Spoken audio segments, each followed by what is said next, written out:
Foi teu coração que me ensinou palavras que não passam. Gratidão é a palavra de hoje ao nosso amigo e irmão Frei Carlos Messi, por esta caminhada durante o mês de setembro, nos iluminando com sua sabedoria e maneira tão fácil de fazermos compreender a palavra de Deus, estudando a carta de São Paulo aos Gálatas. Muito obrigada. Então acompanhe hoje o nosso último episódio com Frei Carlos Messi sobre a carta de São Paulo aos Gálatas. Muito obrigada, Frei Carlos Messi. Boa noite para todos que estão comunicando conosco aqui. Uma das irmãs me perguntou outro dia como a carta de Paulo aos Gálatas nos pode ajudar neste tempo difícil que nós vivemos hoje. Eu acho que a pergunta é pertinente, porque Paulo viveu 2000 anos atrás e nós vivemos hoje no Brasil, a quase, acho que até mais de 20 mil quilômetros de distância e 2000 anos de distância também. Então Paulo viveu lá na Palestina, escreveu para as comunidades da Galácia e numa situação completamente diferente de nós. Como é que a leitura dessa carta de 2020 e de 2000 anos atrás pode nos ajudar a nós na situação que nós vivemos? Eu gostei da pergunta. Então, uma resposta bem simples veio na minha cabeça assim. E depois eu vou ler mais uma carta que eu recebi. Diz assim: quando a gente tem problemas de hoje, quando você vai lendo a carta de Paulo aos Gálatas, você pode pensar nos Gálatas daquela época. Mas se você lê também, tendo na cabeça, na preocupação, um desejo muito grande de poder ajudar os amigos de hoje, na medida que você vai lendo, alguma luz aparece, algum contato se faz, porque vida é vida, lá e aqui. E quando os problemas da vida de lá fazem aparecer as respostas, se a gente alcança a vida, a mesma luz brilha para nós e nos pode ajudar. Porque Paulo fala na liberdade, da importância de preservar a liberdade. Fala também da importância de viver unidos e não brigando entre si. São coisas que estão na carta e as brigas de lá eram de um jeito, as brigas de hoje são de outro jeito. Mas a preocupação é a mesma. Briga não resolve, a conversa sim resolve. Então eu tenho aqui uma carta que eu estava lendo para você, assim. E gostei dessa carta. Querido amigo, é minha imaginação, mas é um pouquinho esse problema. Este ano de 2021, nós aqui no Brasil estamos estudando a carta que você escreveu para os cristãos da comunidade da Galácia.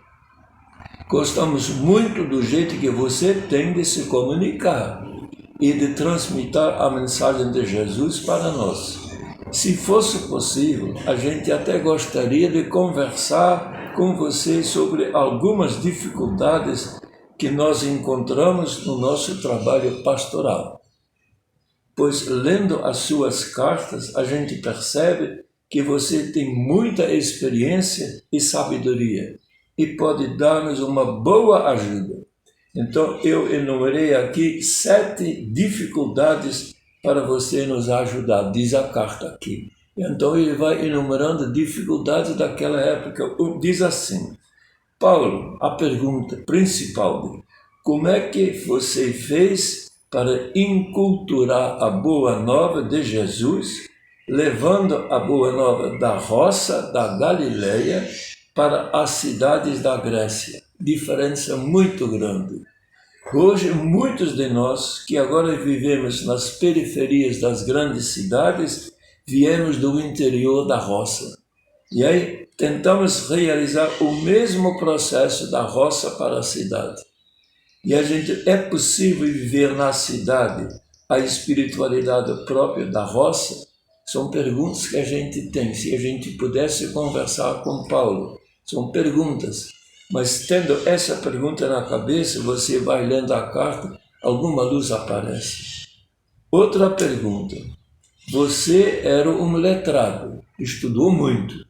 Estudou na terra dele, depois fez curso superior em Jerusalém com o Dr. Gamaliel. Não era um bobo.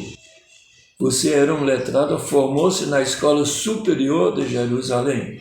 Como é que você conseguia fazer-se entender por tanta gente simples das periferias das cidades?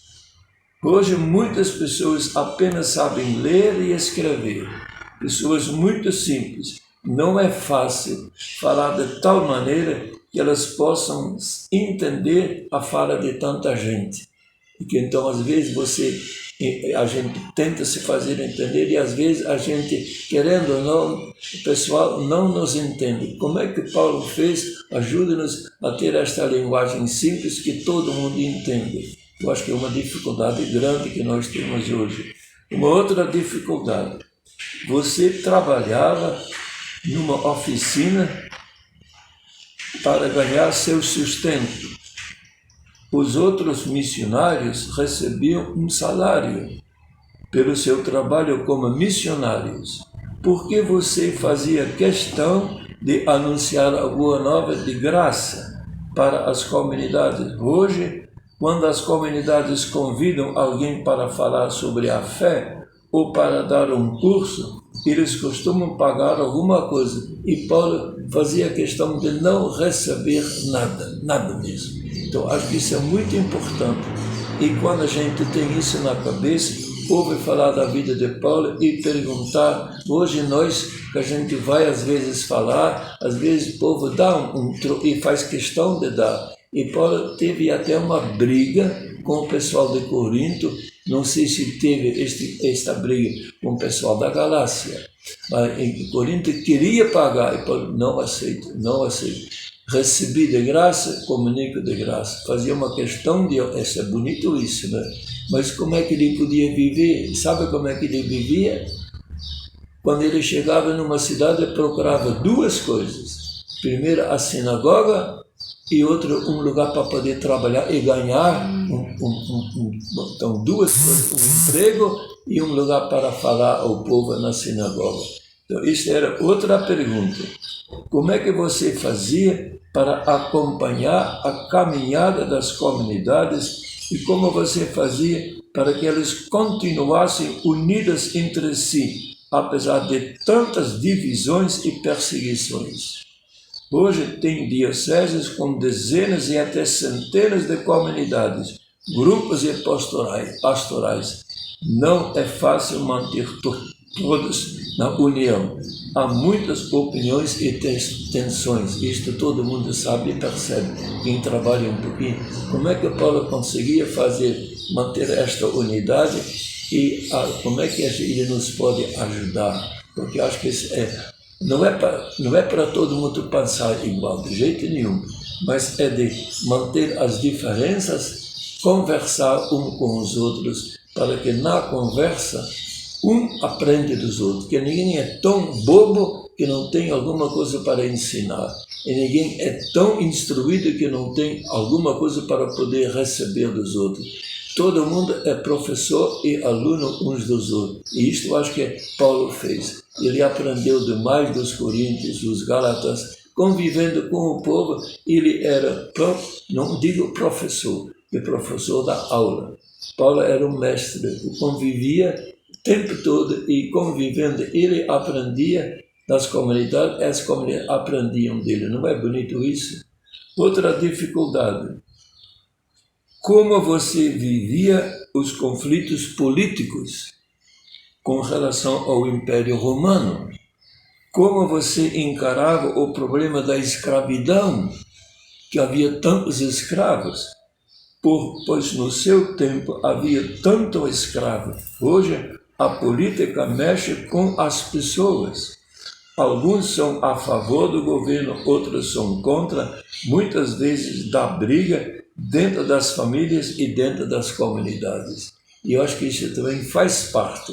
Eu acho que a gente deve até ter momentos em que a gente discute sobre isso. não para brigar, mas para ver como é que superar estas brigas, porque a unidade dos cristãos deve ultrapassar isso tudo, e São Paulo fala muito sobre isso, e até leio, olha aqui, ele diz na carta aos Gálatas: irmãos, vocês foram chamados para serem livres, que essa liberdade, porém, não se torne desculpa para vocês viverem satisfazendo os instintos egoístas. Pelo contrário, disponham-se a serviço uns dos outros através do amor, pois toda a lei encontra sua plenitude num só mandamento: ame a Deus e ao próximo. Então, este único mandamento deve nos unir, apesar das diferenças em que nós estamos, e aprender uns dos outros. Pode ler mais uma dificuldade de hoje? Tem mais um tempinho, né? Olha só. Paulo, onde está a fonte da sua espiritualidade? Como é que você conseguia viver nos conflitos e tensões durante tantos anos sem perder a paz e a ternura? Hoje, numa mesma comunidade, tem de tudo. Pessoas com a espiritualidade de quando eram crianças e outras com a espiritualidade bem moderna. Nem sempre é fácil conviver. E você conseguia. Então, se a gente pudesse conversar com ele. Mas eu acho que nós temos que tentar fazer isso. Cada um procurar viver isto e sabendo que ninguém é dono de tudo. Quando a gente se firma de tal maneira na própria ideia, a gente não escuta mais os outros. E por fim, você era capaz de brigar com todo mundo para defender sua opinião. E ao mesmo tempo tinha uma liberdade tão grande para abrir mão de certezas antigas. Como fez isto? Hoje é muito difícil a gente se dar bem com todo mundo. Caro amigo Paulo, estas são as dificuldades que nós enfrentamos quase todos os dias na vivência da nossa fé e no trabalho pastoral. Fazemos o seguinte pedido: você, Paulo, intercede por nós junto a Jesus, para que, através do estudo da carta aos Gálatas, consigamos de Jesus a graça de termos em nós os mesmos sentimentos que havia em Jesus Cristo, como Paulo mesmo fala na carta aos Filipenses. Um grande e agradecido abraço para você, da parte de todos nós, e muito obrigado por tudo que você já fez por nós. Acho que valeu essa aqui, né? Então eu acho que, lendo assim a carta de Paulo aos Gálatas, eu penso que ela vai nos poder ajudar. Não é cada frase tem alguma coisa para nós, mas lendo a carta, sentindo o amigo Paulo, alguma coisa começa a mexer em nós a partir das coisas que nós vivemos. Então, aquilo que nós vivemos acorda e a frase de Paulo chega mais perto e assim, e depois também sobre nos círculos bíblicos, quando um diz como é que ele vive a fé, e quando o outro diz a mesma coisa, é uma universidade popular de fé para todos nós, e então a gente agradece a Paulo para esta carta que ele nos deu, não só da carta aos Gálatas, mas todas as cartas, que já imaginem como é que seria a teologia se não tivesse as 14 cartas que Paulo escreveu. Seria bem mais pobre. A gente agradece, né? Obrigada, Frei Carlos Mestre. Obrigada a você que nos acompanhou durante todo esse mês. Obrigada, irmã Edenice, que fez possível acontecer essas gravações, auxiliando a gente aí em Unai junto ao Frei Carlos.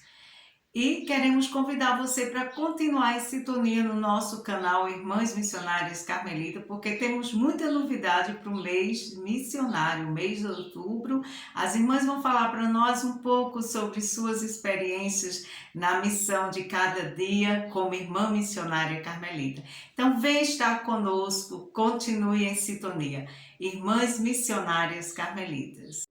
Minha religião vem de ouvir teu coração, Foi teu coração que me ensinou a fazer da vida uma esperança.